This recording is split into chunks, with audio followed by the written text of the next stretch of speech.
Good morning. My name is Maureen Chung. Welcome to Daily Devotional, February the 7th. The passage is Matthew 8, verse 18 to 22, 9, verse 9 to 13, and Mark 8, 34 to 38. The title is The Cost of Following Jesus. When Jesus saw the crowd around him, he gave orders to cross to the other side of the lake. Then a teacher of the law came to him and said, "Teacher, I will follow you wherever you go." Jesus replied, "Foxes have holes, and birds of the air have nests, but the Son of Man has no place to lay his head." Another disciple said to him, "Lord, first let me go and bury my father." But Jesus told him, "Follow me, and let the dead bury their own dead." The next passage.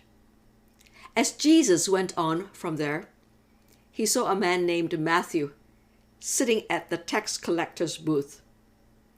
"Follow me," he told him, and Matthew got up and followed him. While Jesus was having dinner at Matthew's house, many tax collectors and sinners came and ate with him and his disciples. When the Pharisees saw this, they asked his disciples, "Why does your teacher eat with tax collectors and sinners?"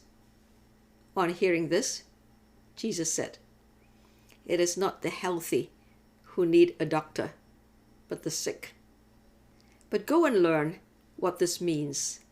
I desire mercy, not sacrifice.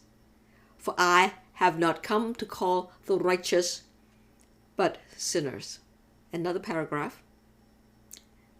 Then he called the crowd to him, along with his disciples, and said, "If anyone would come after me, he must deny himself and take up his cross and follow me. For whoever wants to save his life or soul will lose it. But whoever loses his life for me and for the gospel will save it. What good is it for a man to gain the whole world, yet forfeit his soul, eternal life? Or what can a man give in exchange for his soul, eternal life? If anyone is ashamed of me and my words in this adulterous and sinful generation, the Son of Man will be ashamed of him when he comes in his Father's glory with the holy angels." There are those who are momentarily impressed by Jesus' teaching and miraculous signs and are drawn to him.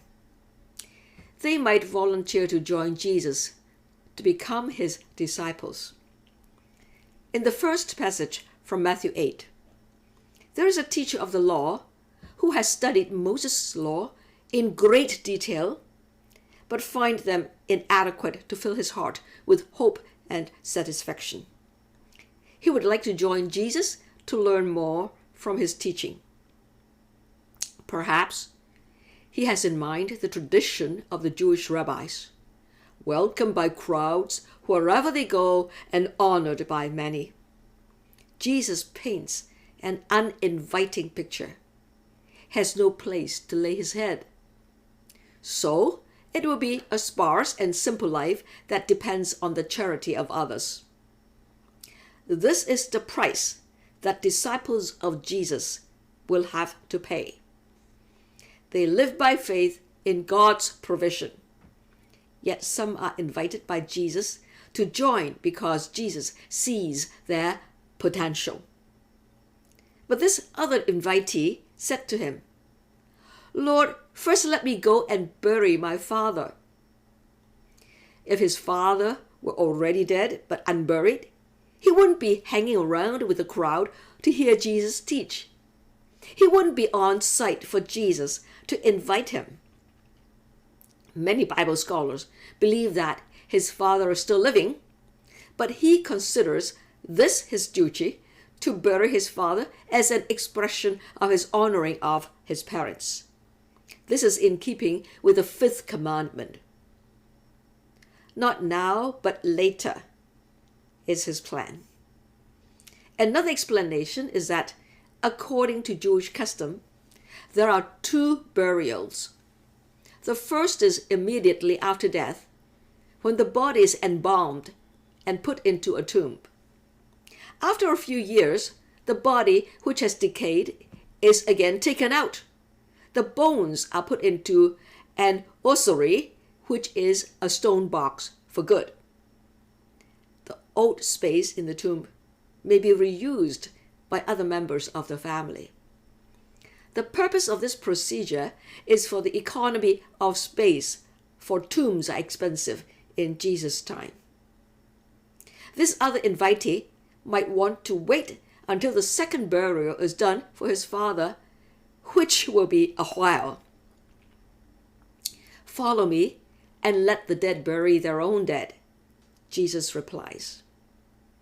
We must understand that Jesus does not have many years of ministry. He ministered for about 3.5 years before he was crucified. If this man is to follow Jesus, he cannot afford to wait a few years.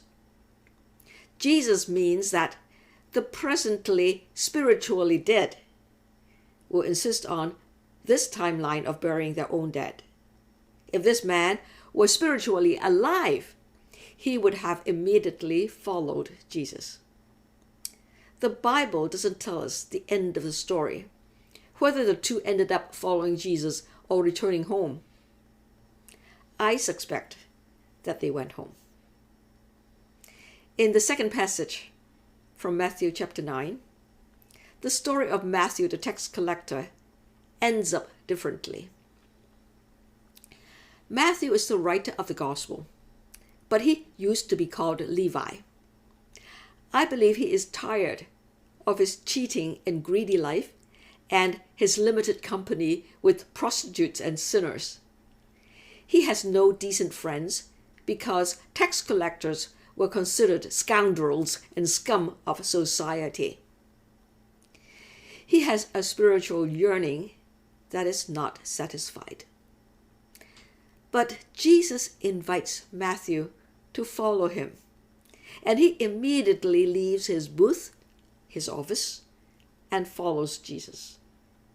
He quickly introduces Jesus to his friends who need the good news of salvation as much as he does.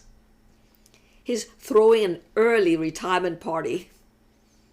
The self-righteous Pharisees sneer at this gathering and saying, "Why does your teacher eat with tax collectors and sinners?" Guilty by association. They don't think a moral man should be associating with the rejects of society. Jesus answers well. It is not the healthy who need a doctor, but the sick. For I have not come to call the righteous, but sinners. The self-righteous think of themselves as spiritually healthy. Therefore, they don't need Dr. Jesus to heal their sick souls. The tax collectors and sinners know that they are sick spiritually, and they desperately need forgiveness and a turning around to a new life. Jesus has come to show mercy to such needy people. The Pharisees know only the ritualistic sacrifice of animals. They have no mercy for the rejects of decent society. The same call to follow me, Jesus, but different people give different answers. It depends how hungry you are for spiritual fullness or how attached you are to earthly rewards. There is a cost of discipleship, but there is also an immense reward. In our third passage from Mark chapter 8, Jesus says clearly, "If one would come after me, he must deny himself and take up his cross and follow me." Denying oneself is to face our attachments squarely and refuse to be in their bondage. For some, it may be a certain social status or prestige, or it may be the demands or expectations of our loved ones, no matter how good intentioned. Or it may be a lifestyle of lustful enjoyment, or it may be wealth and what that can bring.